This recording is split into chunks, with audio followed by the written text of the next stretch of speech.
Job one was stabilizing the country. We were heading into a hyperinflationary meltdown. So during last year, I was actually looking at the exits and thinking, do I really want to stay here? Because it's about to really get messy. And by messy, I mean not just economic meltdown, but the streets were going to become dangerous. It wouldn't be a nice place to live anymore. If you have 90% of people or more plunged into poverty due to hyperinflation, it's going to get horrible.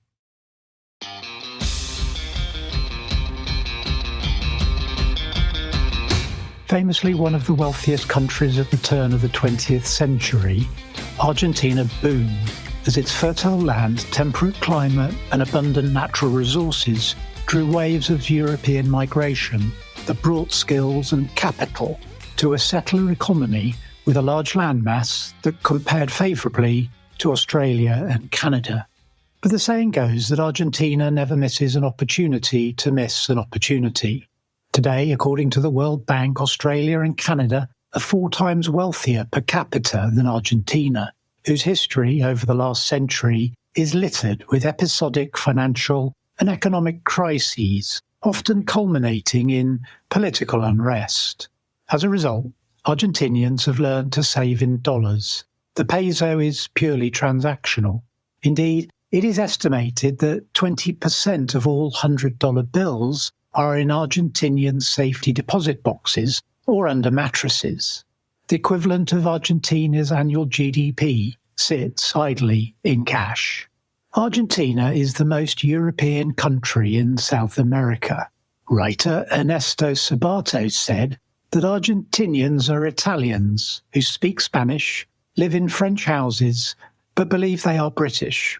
Simon Kuznets, the Russian-American economist, said there are 4 types of economies in the world: developed, undeveloped, Japan, and Argentina. In short, Argentina defies conventional classification. Argentina's political history has been interspersed with periods of populism aimed at short-term gains and redistribution, which proved incompatible with sustainable growth and was typically financed by money printing. In the turmoil of the early 2000s, Argentina had 6 presidents in 4 years amid a collapsing economy and a default, the scars of which remain today. Mauricio Macri's election in 2015 was described by The Economist as one that could transform his country and the region, yet he fell victim to legal challenges over Argentina's debt hangover from the Kirchner era, a former president who recently lost her latest appeal against a 6-year prison sentence for corruption. The run into the 2023 presidential election looked just like déjà vu all over again, with a candidate list of failed and corrupt former leaders offering rehashes of old policies with no new ideas or solutions. The economy, yet again, teetered on the brink, with a spiralling fiscal deficit and rising inflation. But then, something unexpected happened. During the pandemic, an economist called Javier Milei began to make a name for himself on TV panel shows for his wild libertarian ideas and idiosyncratic and abrasive delivery. Milei raged against politicians of all persuasions, always prepared to outrage his opponents and entertain his audiences. By 2021, he had become a congressman, denouncing the political class as a useless parasite who had never worked and thought only of self-enrichment. He assured his electorate he would kick these criminals out. He didn't seek to lead lambs, he told them, but to awaken lions. And the lions he awoke were the younger people attracted to his unique combination of in-depth economic knowledge and flamboyant shock-jock delivery. While other politicians and the mainstream media depicted him as a performative clown, Milei had taught economics for 20 years and published over 50 academic papers. Unlike most academics, Milei was a showman, playing drums for a Rolling Stones cover band. He was an evangelist who sold out large venues where he lectured his audiences about the workings of the price mechanism, the moral justification for capitalism, and the crime of collectivism, while raising a sense of moral outrage. The coincidence of Argentina's economic cycle of despair with Milei's arrival as a chainsaw-wielding showman, backed up by a deep conviction that he knew the solution to his country's problems, unexpectedly led him to the highest office in the land in less than a year, becoming Argentina's 59th president last December. He won the largest percentage of the votes recorded in any election since the transition to democracy in Argentina, but it came with only a minority position in the legislature.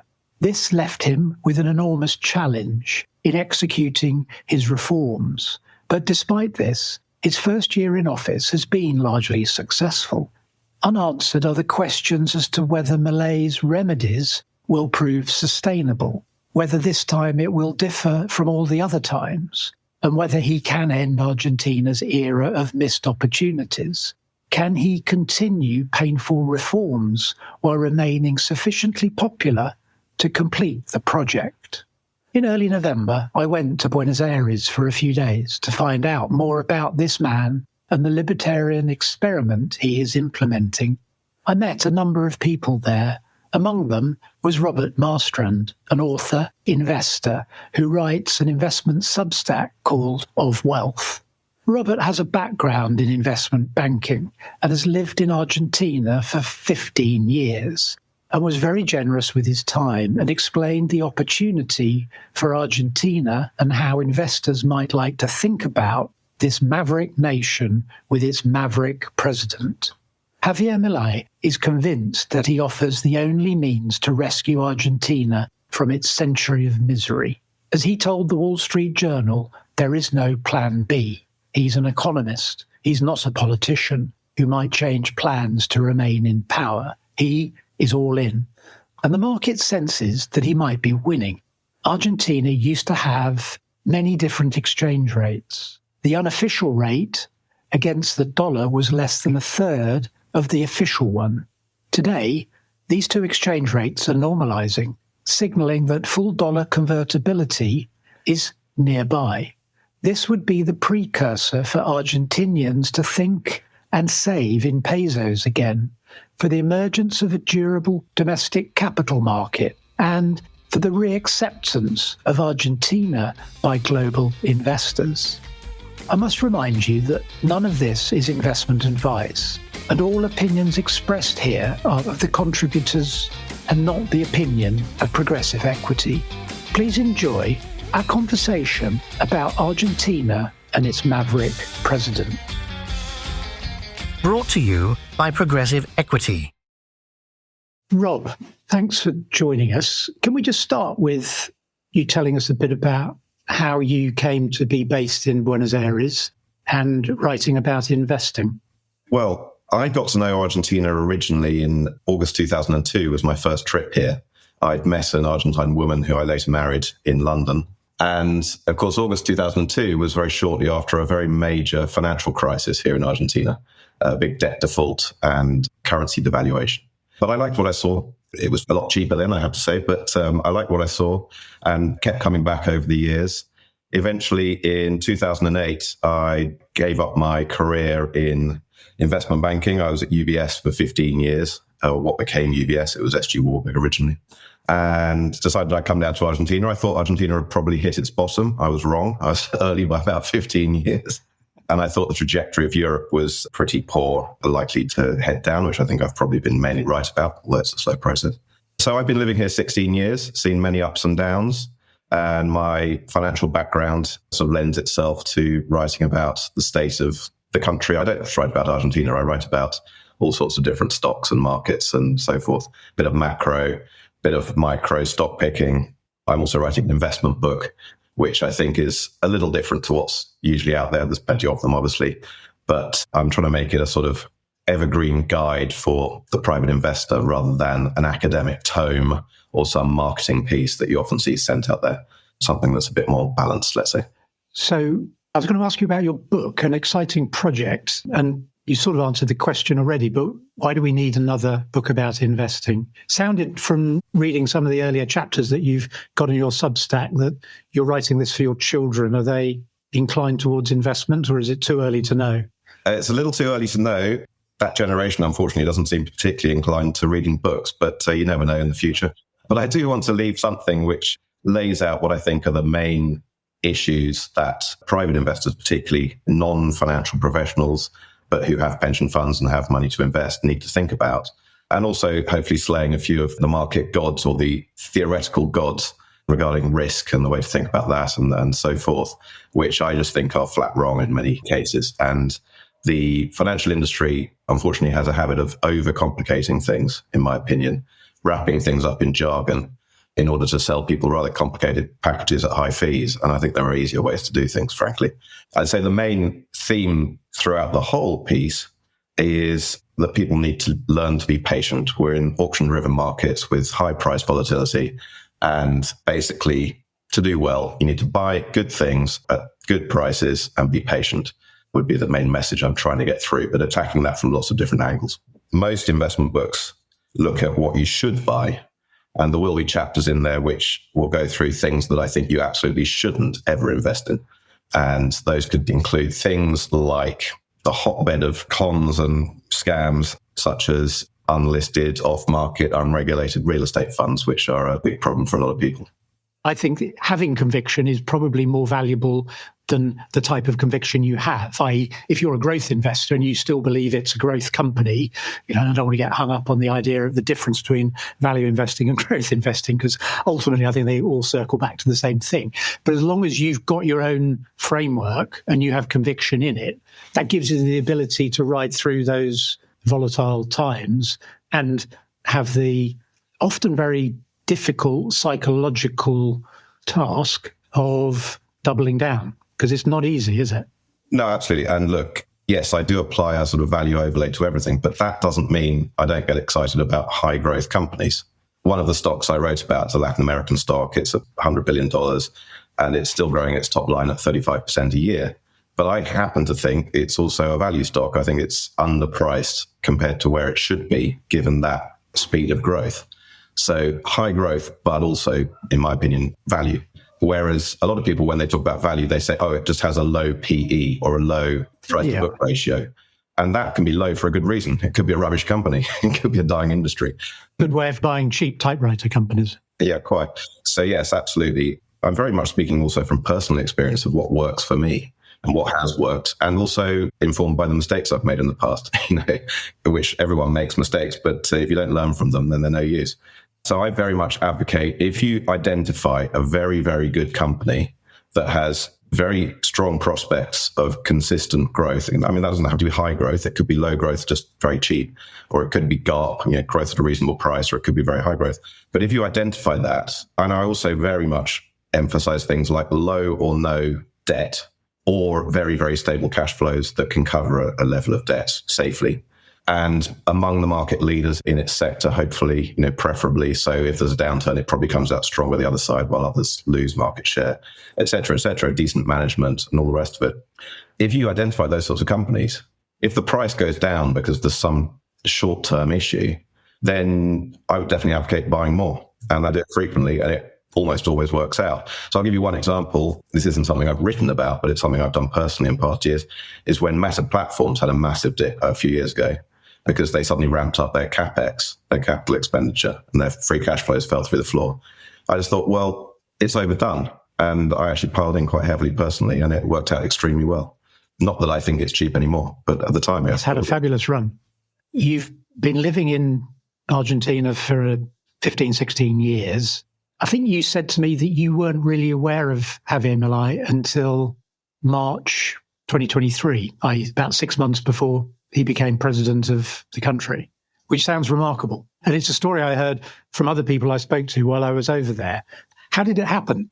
What I write about is about the investment world, and I look at stocks and the macro and all the rest of it, usually in the US, UK, Europe, etc., and talk about those things. And Argentina was just a complete backwater, and you'd have to be a head case to go anywhere near it, frankly. We were heading into higher and higher inflation. The bond market is a mystery. It was a sort of trader's market, and a very small one at that.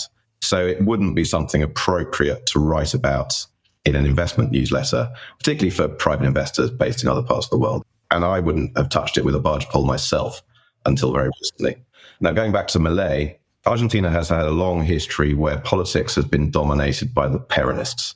And Peronism is a very, very difficult thing to define. It essentially is populism to gain power. It started in the 1940s. It's a sort of 20th century throwback. Its original founder, Juan Perón, was a big fan of Mussolini, the Italian fascist dictator.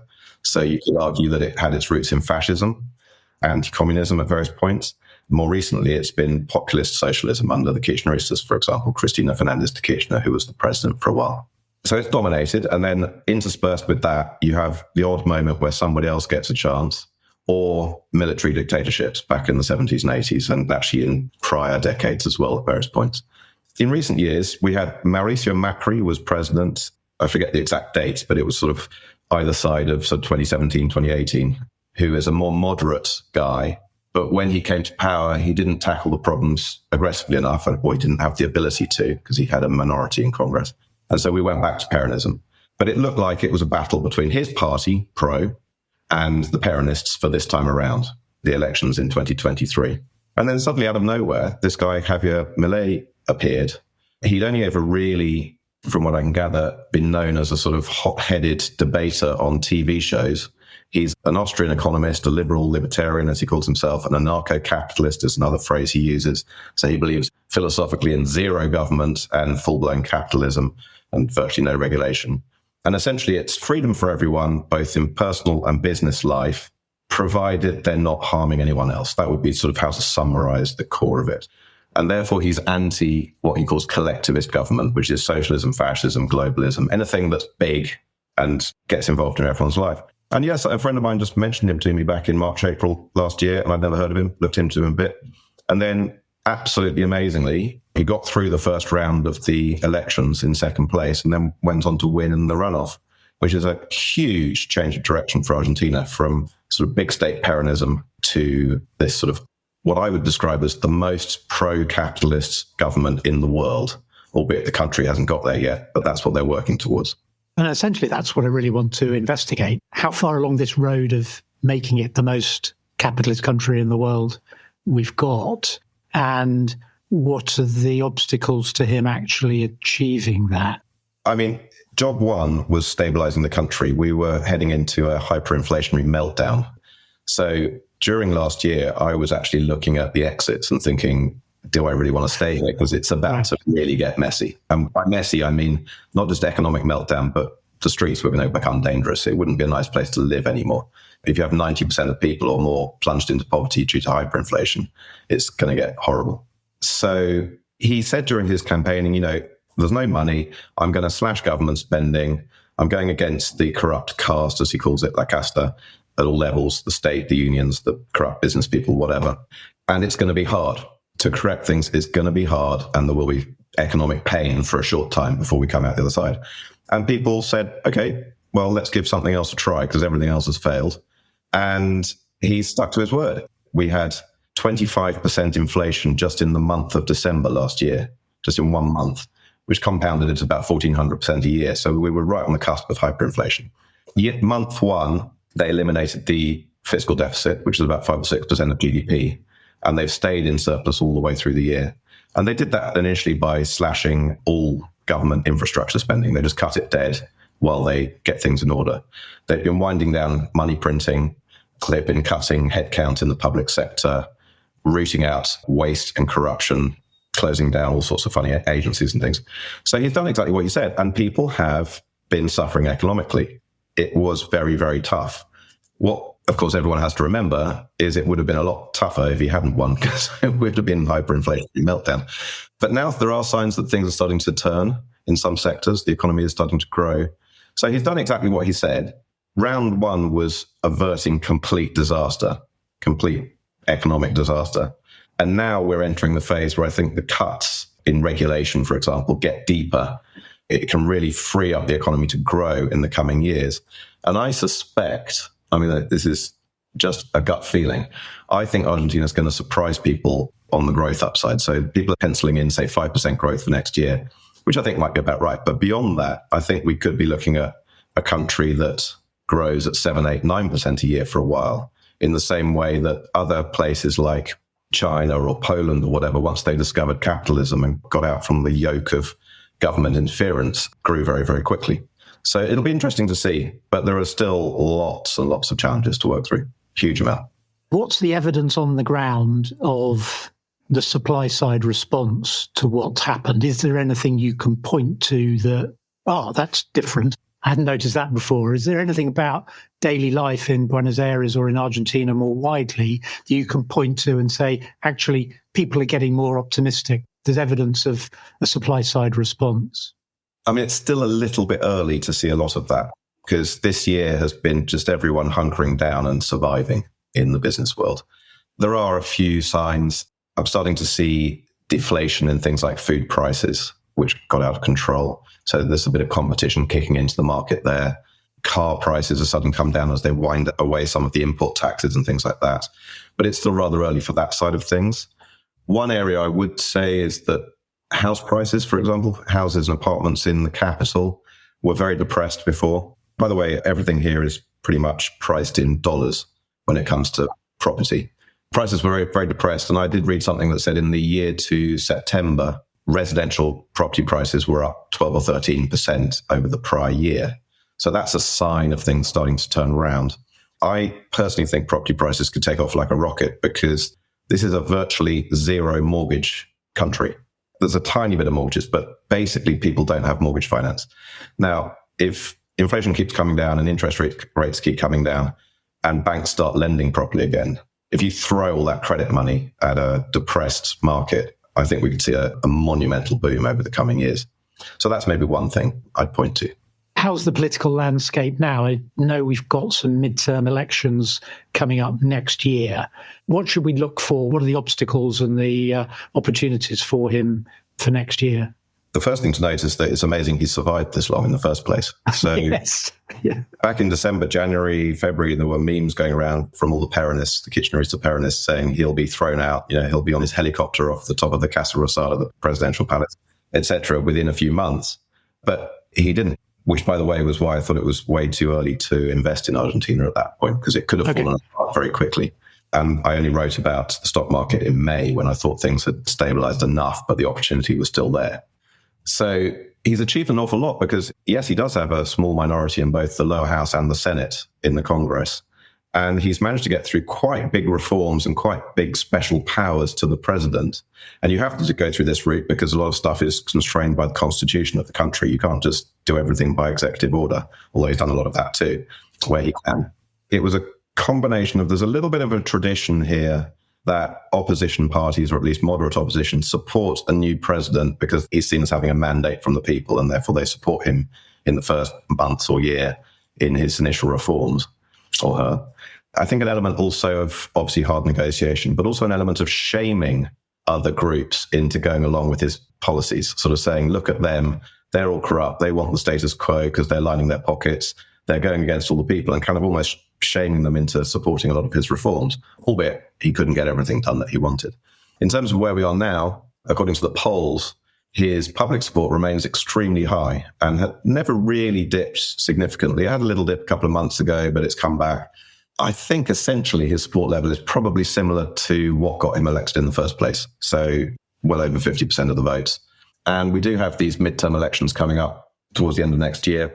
And the hope in that group is that they'll win a lot more seats, and therefore it will be easier to get bigger reforms through later on.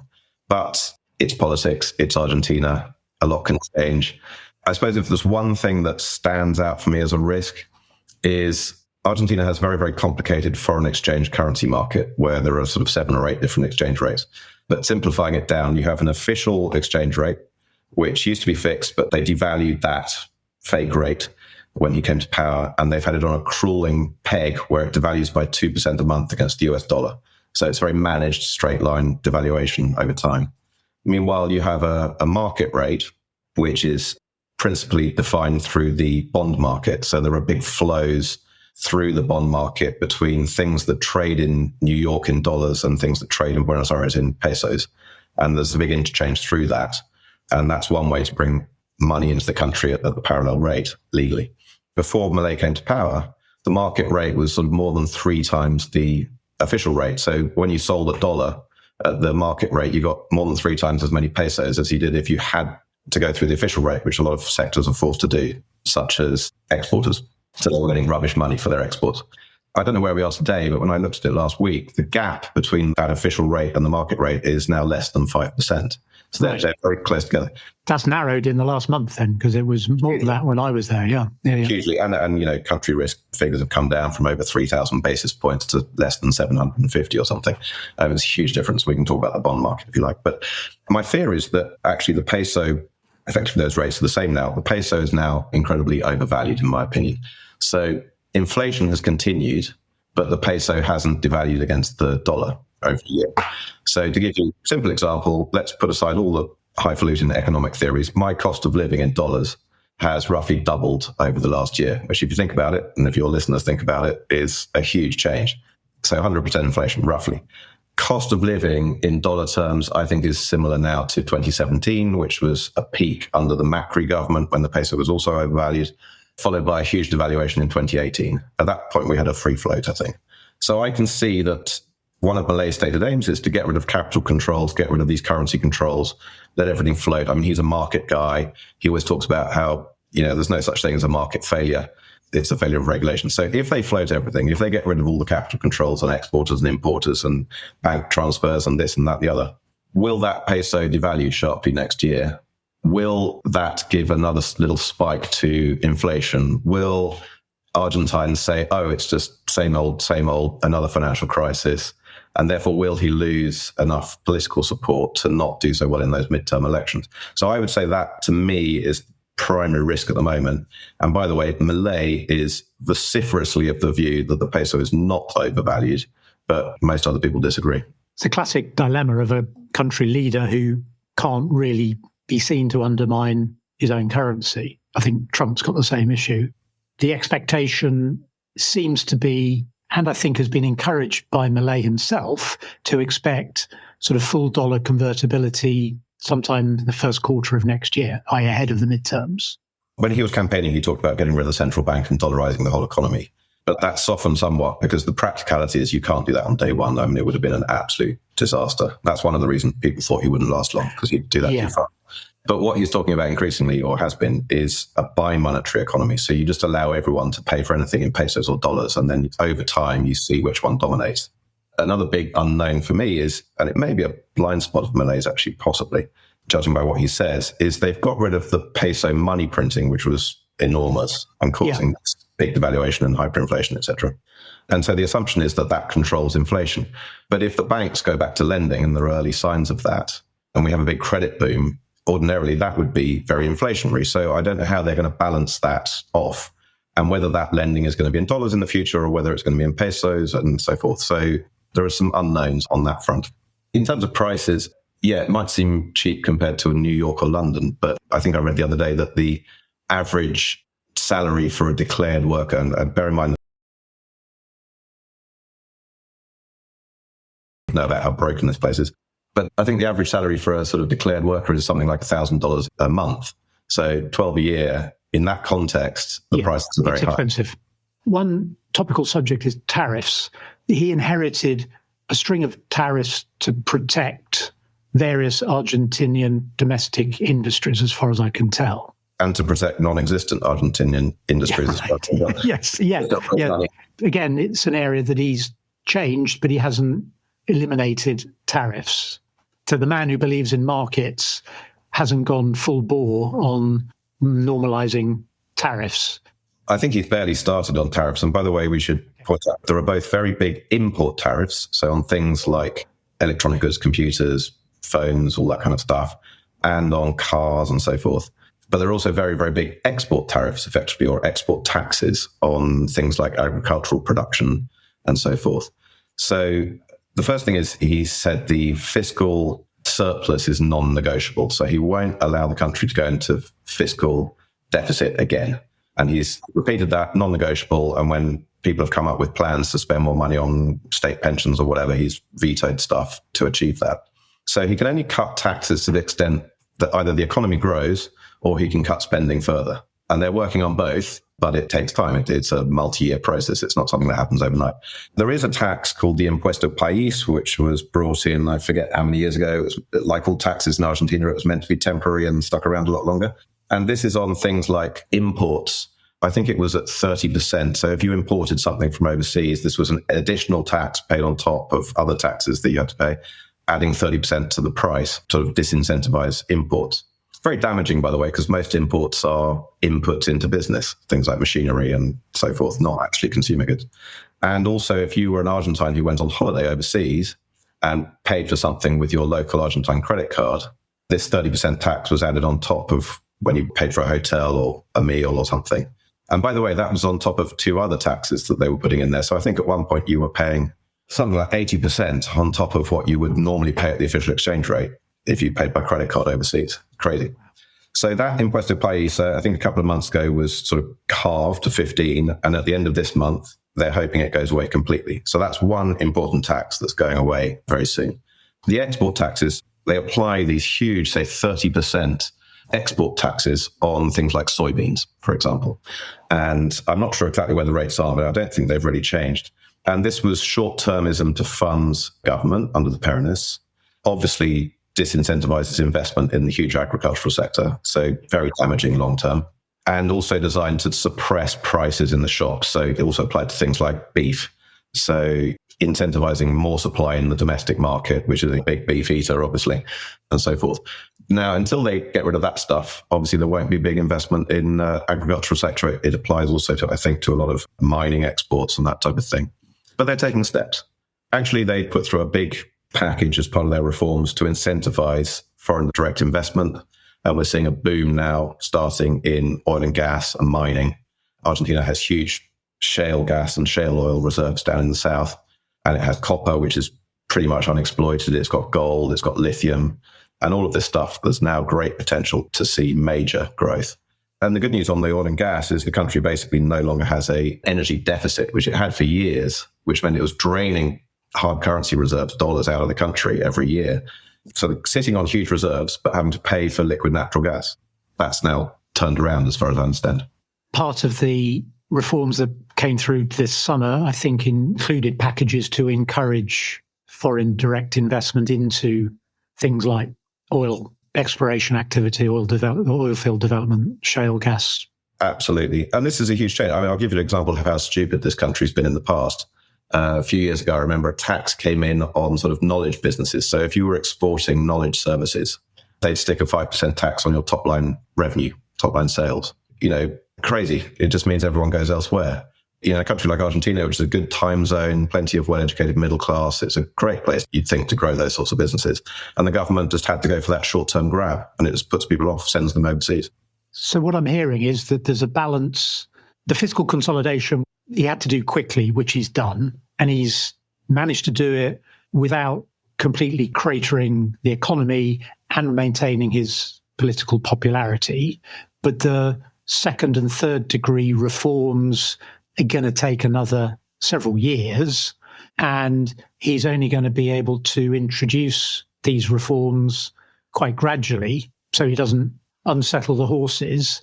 I suppose in the traditional political cycle for the midterm elections, if he was a conventional politician, you would expect him sometime during the course of the next few months to introduce some sort of sweeteners in order to improve his electoral chances. But I get the impression that that's not going to happen in this case. Milei has an economic ideology, and he doesn't like typical politics, and he describes himself as the mole within the state that's destroying it from the inside. And he doesn't see politics as a way of life. He wants to be in power for 2 terms and then go off on the lecture circuit. He doesn't want to be a politician. So I don't think he's going to do populist giveaways. I just don't think that's in his DNA. And by the way, I don't think he'll do these reforms slowly. I think he'll do them as fast and aggressively as he possibly can, constrained within the political realities of what's allowed under the Constitution and, the lawfare that the opposition often launch through the legal system to stop him doing stuff when they can. So it does come down a bit to what happens in the midterm elections. There's a guy called Federico Sturzenegger, who's the Minister for Deregulation and State Transformation. And they have a big team. They have a public email address you can write to and say, this thing's messing up what I tried to do in da-da-da-da-da, whatever. And they go after it and they try and get rid of the stupid rule that's there. And some of this stuff's obsolete, dates back decades, doesn't have any application to the modern day. And other stuff is just pointless. It's just not needed, or it just hampers business and growth. So they're doing this every day. Every day they're trying to find stuff they can get rid of. But they do stay within the rules as laid out in the Constitution and the powers that the president has to do things just directly. You often read in the foreign press, the Western media, that Milei is some sort of fascist dictator or something like this. And the truth is the exact opposite. He wants freedom, but he works within the rules. Milei's contact with Musk is obviously positive because it's a sort of direct route into the US government, at least for now. Who knows how long Musk will be there? Things can change fast, right?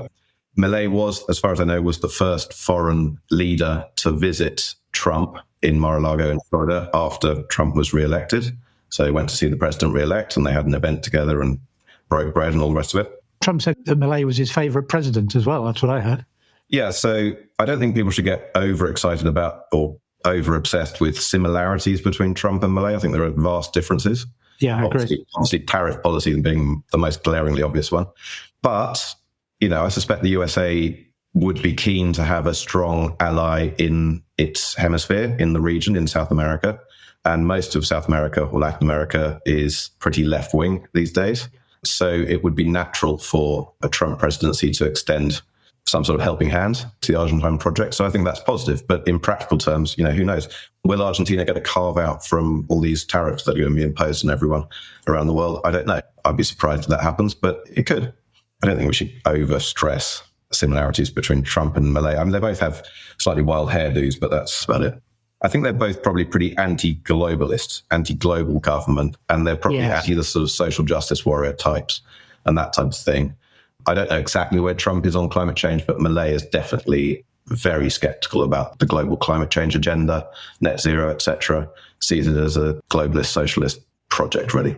I mean, one thing he did do was radically reduce the annual asset tax earlier in the year, which was running at 2.25% of foreign assets. So if you have a bank account overseas, for example, and that's been cut to 0.45. And actually, if you went through a certain process earlier in the year, you'd have to pay for 4 more years, anything. So that was a very positive thing, alongside a big new tax amnesty, which brought more money into the light. Yes, which has boosted dollar bank reserves significantly. And I guess it's part of this calculation around the prospects for dollar convertibility. Actually, I think they should have gone further with the tax amnesty because people still had to pay certain penalties or be tied up investing in certain assets for a period of time to not pay the penalties, like local bonds or whatever. I think they just should have done a full blanket. We accept everything was a mess in the past. Lots of people had to hide stuff. We're just going to open it all up and you can declare everything with no penalty. I think personally would have been better. But, step by step. Milei might be convinced that the market solutions are the only just and proper solutions. You can't convince a population of 48 million people that that is the case overnight. He's successfully, I think, tapped into hope for a better future, including in the poorer sectors of society. So young people who want to have better jobs and opportunities in the future in Argentina, their parents and grandparents who've seen it all before and who want better things for that younger generation, et cetera, et cetera. But when he came to power, the numbers were around, I forget the exact numbers, but the numbers were around a 50% poverty level, which essentially means people that struggle to get to the end of the month to pay for their housing and their basic needs and their food. And 10% of the population, they were called indigent, who basically can't feed themselves, can't afford to feed themselves. So he inherited this huge problem with poverty, which you don't see so much in the center of Buenos Aires, but trust me, you don't have to go far to find it. So just to keep the peace and not have a revolution, you've got to keep paying those cash handouts for a period of time just to keep people in one piece physically. So that's ongoing, and they've increased how much they pay out to people in line with inflation, et cetera, et cetera. They've kept all that going.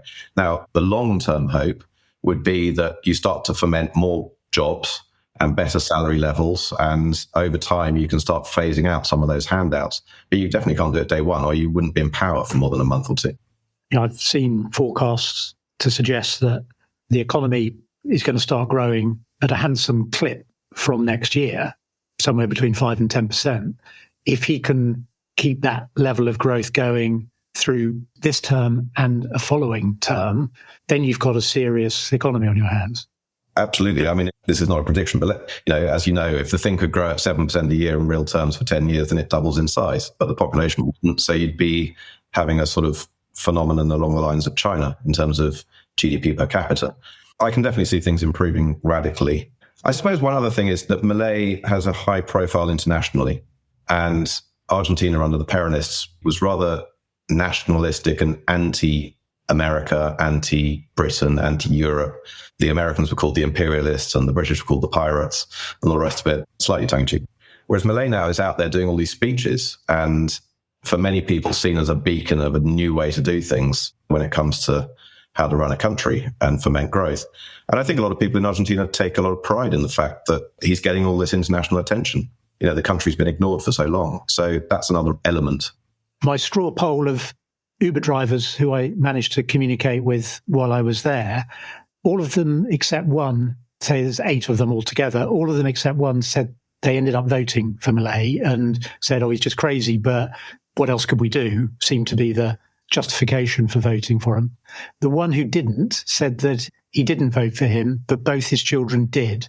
And he was pleased that he won because he now felt that his 2 children were more likely to stay in the country, which gave me a lot of hope. Yeah, it sounded to me that come next time, all other things being equal, which I'm sure they won't be, he would probably vote for Milei next time for the sake of his children. And I think, as you say, he got a lot of support from the younger voters. I think that's right. I mean, I would include myself in that group, that I hope that there are better opportunities for my children and that they might stick around in the future. People may not know, but there was a huge brain drain from Argentina in the prior sort of 5-6 years. Hundreds of thousands of people moved to Uruguay, which is very favorable in tax terms for foreigners. It's like being a UK non-dom if you move over there, at least for 10 years. And hundreds of thousands of people equally going to places like Spain. A lot of people still have Spanish nationality here through their grandparents or whatever. And getting the paperwork to move to Spain is hugely difficult because they have just been overwhelmed. The consulate here has been overwhelmed with a number of people in recent years. But that could change now if things start growing and people see hope and opportunity. How would you characterize the Argentinian situation now from the perspective as an investor? Well, the options are quite limited because it's been a real backwater from the investment perspective for a long time. In terms of direct investment, obviously, quite a lot of people have asked me, how do I buy an apartment or a house in Buenos Aires? And that's doable, but let's say it's still very complex. The process is rather complex, but also the habit here is that you have to pay quite a large chunk in physical cash. So you've got to work out how to get physical cash into the country to count out for a big portion of the price. In terms of the public markets, stock market's quite small. I forget the exact number, but it's around 23 to 26 ADRs or equivalent trade in the US market in New York. So that's an easy way for foreigners to get in. There's a few more stocks in the local market, but foreigners can't really get into it anyway. And then there's the bond market. Now, the stock market, given the high level of interest since Milei won that election, has taken off like a rocket in the last year and a bit, really. I don't know what the market's done, but to just give an example, all the big bank stocks, which are a big chunk of this small market, about 4 big ADRs, they're all up sort of between 200 and 250% in a year in dollar terms, exactly, in dollar terms. And in my opinion, are grossly overpriced at this point, probably in bubble territory. Because of my background, I know quite a lot about valuing banks because I used to do a lot at my life at UBS, valuing things in the sector, including our own businesses. And in my opinion, they're trading at the sort of multiples of price to book that you might see in the very, very best banks in a very stable, low inflation economy, say in the US or somewhere. And yet we've still got inflation running at the latest monthly rate analyzed is 38% a year, and we're probably going to get 20% a year next year. In my opinion, they should be trading below book value still, probably, even though they have good business prospects. So, and other sectors too, a lot of stuff has rocketed. I wrote about a real estate stock in May, which has probably made about 70% since then. I think it's now at about fair value, but that doesn't mean if the market has a big pullback, I expect that share price to get pulled back too, which could be a good entry point for people that missed it first time around. All the government bonds have basically doubled roughly over the last year. Yields down from 30% plus to sort of mid-teens. If they keep the fiscal surplus going, the risk will keep coming down, inflation keeps coming down. I think they've got more to run a bit. You could see yields to maturity coming down from, say, 15 to 8, 7. I don't know. It's possible in the future over a year or two. I think the net national debt's about 60% of GDP with some very expensive coupons on some of it. It's actually 100% gross, but a lot of that's between the Treasury and the central bank, so it sort of cancels out. I think it's about 60% debt to GDP, which is very high for an emerging market, really, particularly a place like this, or a frontier market even. I think there needs to be a process to renegotiate or restructure some of that debt for the country to muddle through in the coming years. And a large part of that will be with the IMF, who I think they owe $40 billion to or something like that. It's quite a big number. I think one of the hopes is that the Trump government will put a bit of pressure to help that process along. Essentially, the IMF, when it lends to countries, puts conditions on things, and it says you have to do this and you have to do that. And of course, the last government broke all the conditions with all money printing. But as far as I'm aware, I don't know the detail, but as far as I'm aware, this government has sort of exceeded all the targets set by the IMF in terms of stabilization, etc. So I think there's a good chance that they could extend the maturities and or reduce the interest rates on some of this debt. And at the same time, the bond markets may reopen to the country and they can reissue stuff at a favorable coupon with a reasonable maturity to repay some of the stuff that's coming due at the moment or in the next couple of years. One would imagine there's a reasonable prospect of some form of setback on this journey. Yes. And I think that setback, as I said earlier, could be when they finally remove all the capital controls and float the currency freely. Market will decide. It goes back to simple old stuff about balance of payments. So if the peso is overvalued and everyone starts importing masses of stuff and going on holiday in Brazil, which is relatively cheap for Argentines these days, for the first time in years and all the rest of it, then we're going to see potentially a problem with the balance of payments, unless that's balanced by massive capital investment inflows. Which could happen, of course. Which could happen. So it's difficult to judge. And also it's difficult to judge the timing of these things, when it happens. But I just think the risk is there of a devaluation, even if it doesn't really affect the prospects of certain businesses that much in genuine terms. It's the kind of sentiment pin that could pop the bubble for a bit and everything drops like a stone. Then we all start again. We'll see what happens. It's absolutely fascinating. Robert, thank you so much for your time. Thank you for writing your Substack. I'm a keen subscriber, and it's well worth subscribing to on the basis of what you write about in terms of the investment opportunities outside Argentina. But now you're covering what's going on in Argentina as well. It's doubly interesting. So thank you for doing that. Hopefully, as things progress over the coming months and years, we can have you back on to have a chat about how things are going and what investors should make of it. So thank you so much. Thank you very much, Jeremy. It's been a pleasure to talk to you. I think this is going to be a very interesting journey, one way or another. I'm optimistic, but let's see what happens. There's still a lot that can happen that could be negative, but fingers crossed.